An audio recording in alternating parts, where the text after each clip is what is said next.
Greetings, Stars fans! This is your discussion video after every Dallas Stars game. We are in Game 14 against the Carolina Hurricanes. As each video begins, we begin with the predictions of the last video. Quinn, you said if Dallas were to come on top, you gave a score of 3-2. If Carolina were to come on top, you gave a score of 3-1. I said if Dallas were to come on top, it would be 4-1, and if Carolina were to come on top, it would have been 4-2. So, Kari gets back into the start of the game after a solid performance of Boston. He started out a little shaky in Boston, but really rounded out very nicely. In this game, I thought he played really well. The Stars actually came out with a good, strong zip to the game, putting shots on. I believe the shots got up to 9-3 within the first 10 minutes of the game. The Stars actually came out and really gave some pressure to Carolina. Yeah, they came out with a big jump. Yeah, they looked like a team that had been rested for a while, because it had been a couple of days since Dallas had played, and I believe it was a couple of days since Carolina had played as well. So Dallas came out and they really put a tempo on the Canes. Now, the main Dallas star that really came out from the jump was Jamie Benn.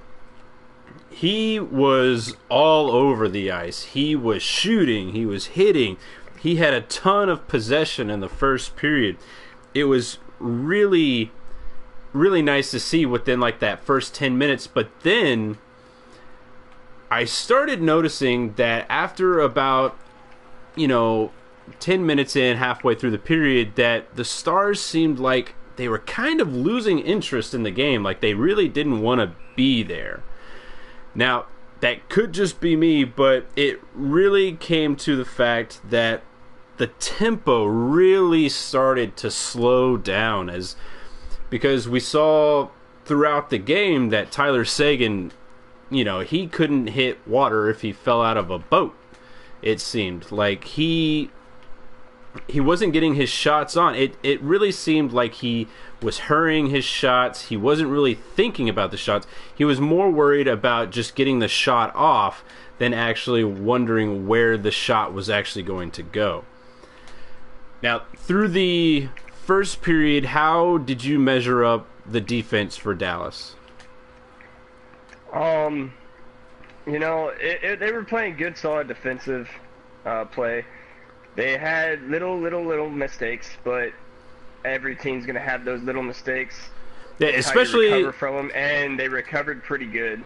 Yeah, especially after a couple of days rest. I mean, there's always going to be some kind of rest, because the NHL is really built on a schedule of every other day. And whenever you have that extra day, your legs kind of get used to. I mean, your legs really aren't used to having that extra day of getting back into things. So your muscles take a little bit longer to get loose. But I thought the defensive play was actually pretty sound. What I didn't like seeing out of the Stars in this game was the strength of the Dallas Stars. The Carolina Hurricanes came out and really took it to Dallas. Looking at the stat sheets, Dallas is credited for 12 hits.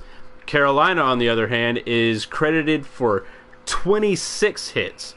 That is a huge margin that it's not as big of a margin on most games, but in most games we are seeing Dallas getting out hit in most games. Now, the giveaways have been cleaned up a bit. Dallas was only credited with 6, as I think they went on a 6-game stretch of being in the high double-digit marks for their games. So they're really starting to clean that up.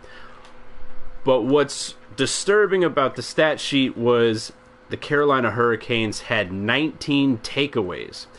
Now, that is how I feel is accredited to the way the Carolina Hurricanes played in this game. They came out and they really took the body to Dallas. You saw Dallas being pressured, and we saw the takeaways were a part of the Carolina Hurricanes really taking the body to Dallas. It's something that I've harped on for a bit in the past videos, that you're going to see Dallas get out hit and probably the majority of the games because we have no gritty, other than Roussel and Jamie Benn, maybe Jason Demers a little bit, maybe Aduya a little bit, but other than those people, this team is full of finesse, speed, skill. I mean, no grit is really in this team, so you're going to see a lot of either turnovers or takeaways from the other teams. Now, how do you feel about Dallas coming in and being not essentially bullied, but I mean, it has to be a concern for you that that's their style of play, right? Yeah, I mean, growing up with the old 90s hockey where pretty much anything goes, it's definitely a more skill-based NHL now. And I read an article, it's saying that fights are becoming less and less, and the need for them is becoming less and less, which, I mean, you see with a lot of these teams.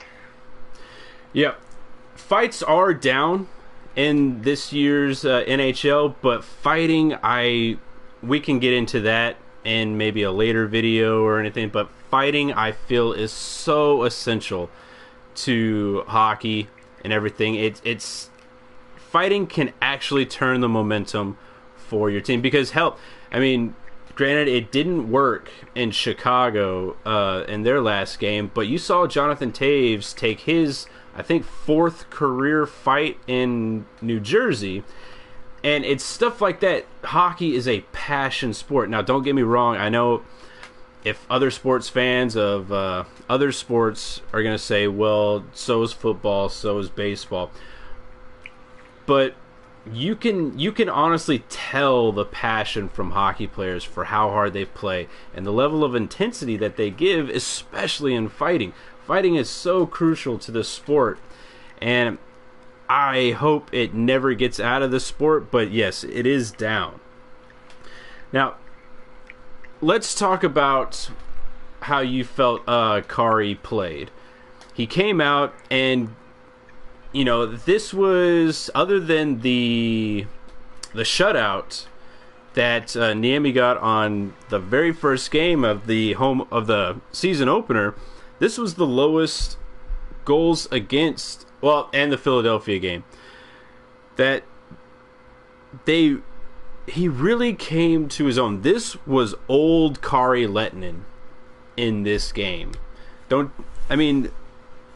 Last season, I think we can all attribute that.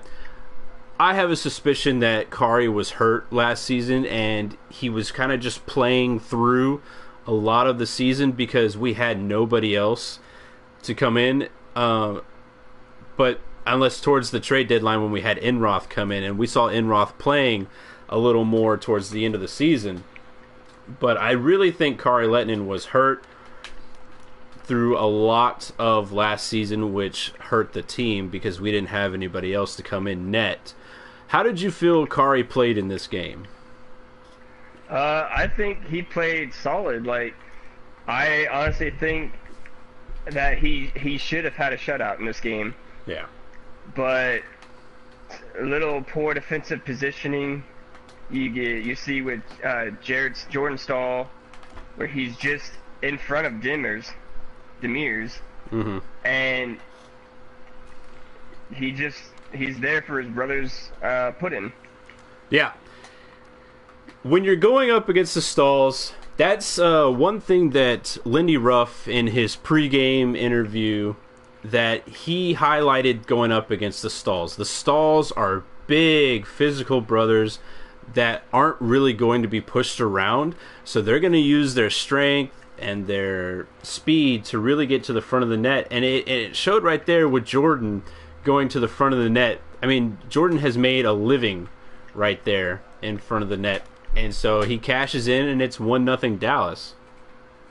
Now let's talk about something that is now becoming kind of, almost every game it seems like we're having this, is the coach's challenge on Hemsky's goal.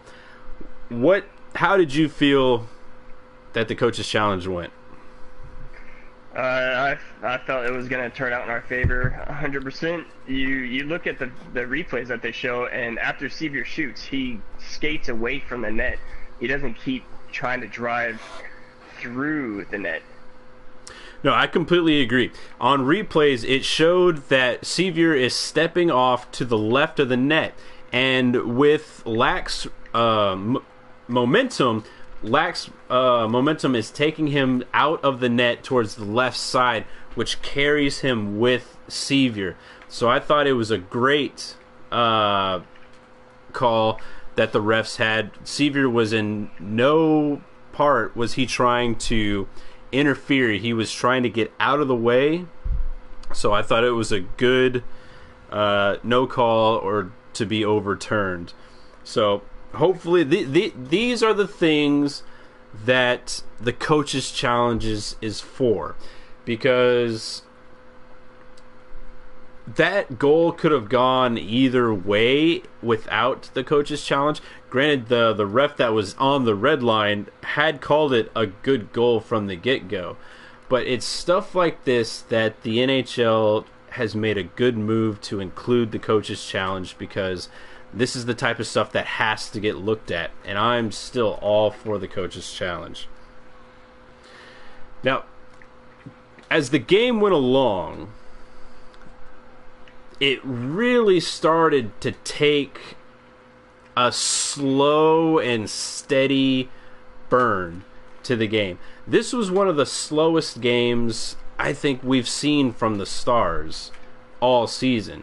I made some comments earlier that this game, with up until 8 minutes left in the third period, was probably one of the most boring games of the season. Wouldn't you agree? I mean, it was so slow and mundane.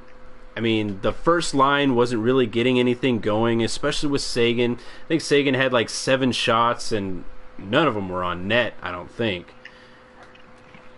I mean, how did you feel about the pace of the game as the game went along? I actually felt the game went fast. Well, I think I felt like the game just breezed by.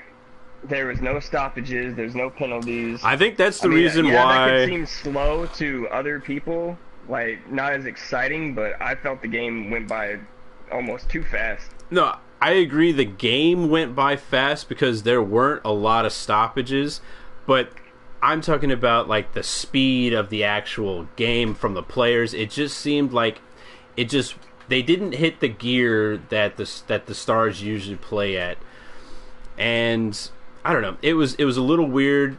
I mean, it seemed like it was going to be another game, especially when Carolina went up that first goal. It seemed like another game that the Stars were just not in it. It just seemed like another game that I mean, no offense by this, but it seemed like another game that the Stars were going to play against a lesser team, a team that has been struggling in the season. And it did feel like that up until the third period, whenever Seguin got that break with Sharp. And that play also showed that with Tyler Seguin's struggles, because I think he felt like he wasn't shooting the puck very well, that it turned into a fantastic backhand pass over to Sharp. He waits out Falk, who is sliding on the ice, and just gives a dirty backhand pass over to Sharp.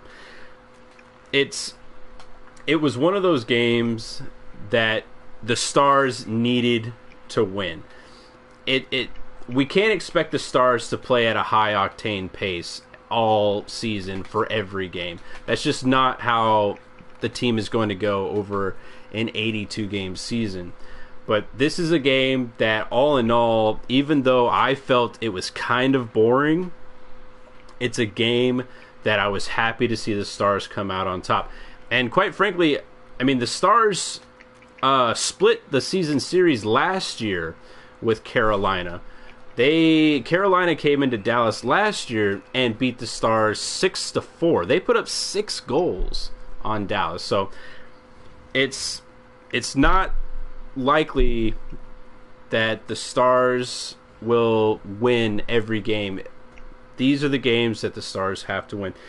And what line do you think was the best line out for the Dallas Stars in this game? Oh, I'd have to say probably the kid line. The fourth line with Nuke, Foxa, and Shore. Oh yeah. I would agree. I think they had the most zip. They had especially Nichushkin. He had a lot of drive. We've seen a lot of drive out of him in the past 3 games, but this one, it seemed like he had some purpose, and he's having some chemistry with these kids. Granted, Nichushkin is a kid as well, but there's a chemistry there that we weren't really seeing when he was playing with Ben and Sagan, because Nichushkin likes to have the puck. He's not always he's not always having to defer to Jamie or Sagan, because they are the studs on this team. They are the scorers. They are the ones that are supposed to put the points up. Now, when you put Nichushkin back on the third or fourth line, well, with him being on the fourth line as of right now, he's really starting to come into his own, and I think if he stays on that line, the point production will start to come for him. And it showed in this game. He had a lot of drive. He was really going to the net. The damn kid can't hit the net for anything on his shots, especially in I think it was the second period that he walked into the slot off of a turnover and just boom, far short side, hits the backboards, makes a big loud sound, but he's got to hit the net. Eventually it will come, but I think right now he needs to stay with those 2 other kids. Now, speaking of the 2 other kids, let's talk about Fox getting his first NHL goal. It comes... I said it was, in Toronto he'd get his first goal, so I'm 2 games late, but I think with the way Fox has been playing, he's a good two-way centerman. He knows his defensive role. He knows how to cover up the slot, where a centerman usually lives in the defensive zone. And, it pays off, because there he was in the front of the net. He knows the positioning of where a centerman should be. And we saw with Sevier breaking to the net, it gets it over. I think did that puck actually hit Lack, or did it get blocked and then Sevier knocked it over to Foxa? I think it was blocked in front of the net. Okay. Don't quote me on that, though. It was good to see, and the way Shore has been playing, I wouldn't be surprised if he gets his first goal within the next 2-3 games as well. I mean, those players are really coming to play. It shows the youth that this team has, and it's really refreshing. And hell, even we saw in some of the pregame interviews from the Carolina coach that he really wanted to focus in on the Fiddler line. He gave high praise to Cody Eakin, which he said is underrated, which I hugely support. That Cody Eakin is very underrated. It's the third and fourth lines that are really starting to put in the work for this team, and that's the formula for a winning team. When you start getting your third and fourth lines in and crashing the net and pressure that they have, the sky is only the limit for this team. Now, with and some other pregame interviews that I had read, Tyler Seguin was quoted that, Dallas's main key thing is their speed. It's their speed is hard for other teams to keep up with, which I completely agree. In most games, the Stars are outskating and outflying, but he did highlight that the Stars have had defensive inconsistencies. That, it's the games where the little mistakes tend to break down. It's where the 19 takeaways come in. It's where the turnovers come in. But a great thing about this game, the Stars' penalty kill gets cleaned up tremendously, but only because the Stars didn't take a penalty. That's the way the Stars need to play from now on. They need to play on the line, but not over the line. The Stars weren't suckered into some retaliatory penalties the way they've been suckered into some other games, especially like in Boston when they were taking penalties at inopportune times. Dallas didn't take any of that, and they didn't let Carolina get back into the game because the Stars' penalty kill has been, lacking. So that was also a good thing to see. What else did you feel contributed to Dallas's win in this game? Just the willpower that these players have. They don't take no for an answer. They try 100% the entire time. When you see him down, it seems like something changes in the players. Yeah, I agree. A lot different from last season. It's so much different than last season. I think Seguin was talking about that in some pregame interviews. Again, and Seguin has said this a bunch of time in some interviews, is that he hates talking about last season, but last season was so uncharacteristic for the Stars, is that when they got down, they were already out. If they weren't scoring 4 goals a night, they were already out of the game. And whenever they did score that many goals, 50% of the time they were out of that game too. It was not letting teams trying to come in. Dallas was always trying to outscore instead of just playing their game. The Stars this season are not only trying to outscore, but they're outplaying the other teams as well, which is what has turned around in this season. And coming into this season, I was thinking, what really is going to change about this team? Because when you look at it, the only big change that they had for their defense was bringing in Oduya. Everyone else was coming in, but I think with that extra year, Dallas has really come in and matured and bought into the system that Lindy Ruff is trying to put in, making everyone accountable for how they play. So, 14 games in, I don't think this is a fluke anymore.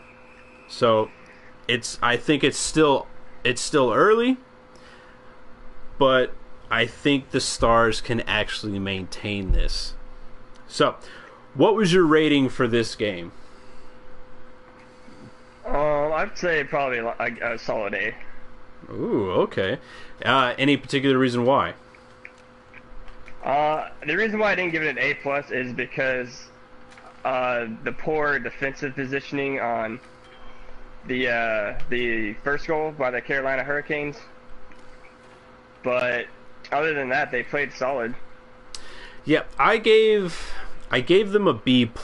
The only reason why I didn't give them an A was because of the physical play. If they turn that around, this will be an A rating team.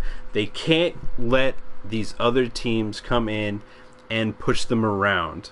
That's the only reason why I gave them a B plus. I mean, they had great goaltending. Penalty kill was stellar because they didn't take any penalties, which was fantastic to see. So, moving on to Game 15 against the Detroit Red Wings, our buddies, the Red Wings. What predictions do you have for that game? Detroit's a pretty good team in the league, so I think they're going to give the Stars a run for their money, but I still think Dallas will come on top. If they do, I'm going to say it's going to be 3-2 for the Stars. And if Detroit comes out on top, it's going to be because their star players are going to take it to Dallas, and it'll be 4-3. So you think are you saying it's going to be a close game no matter what? Yeah. Okay. I also like Dallas's chances, especially since this isn't a back-to-back game. Dallas usually plays pretty well in the afternoon, and this is a 2 o'clock game. So, with that being said, I like Dallas in this game. I'm going to say a score of... that 3-2 sounds nice. I'm going to say 4-2. I'm going to say Dallas keeps up the trend of 3+ goals. They're going to keep their average going. If Detroit comes in, I think they're going to hit a hot goaltender. I think Jimmy Howard will play.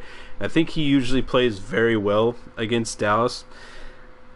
I'm going to say Detroit, if they come on top, it'll be a score of 3-1. It's because they'll get good play out of Howard, and I think with Detroit being a very defensive-minded team, I think they'll probably shut down the Stars' top line to make it to where depth has to come in. So if Detroit comes on top 3-1, that'll be the score.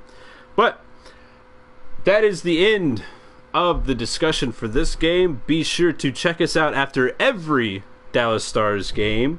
We will be right here on YouTube. Be sure to like, comment, subscribe. Let us know anything you want to hear. Let us know about anything you didn't like. Any feedback helps out. And, as always, be sure to tune in next time.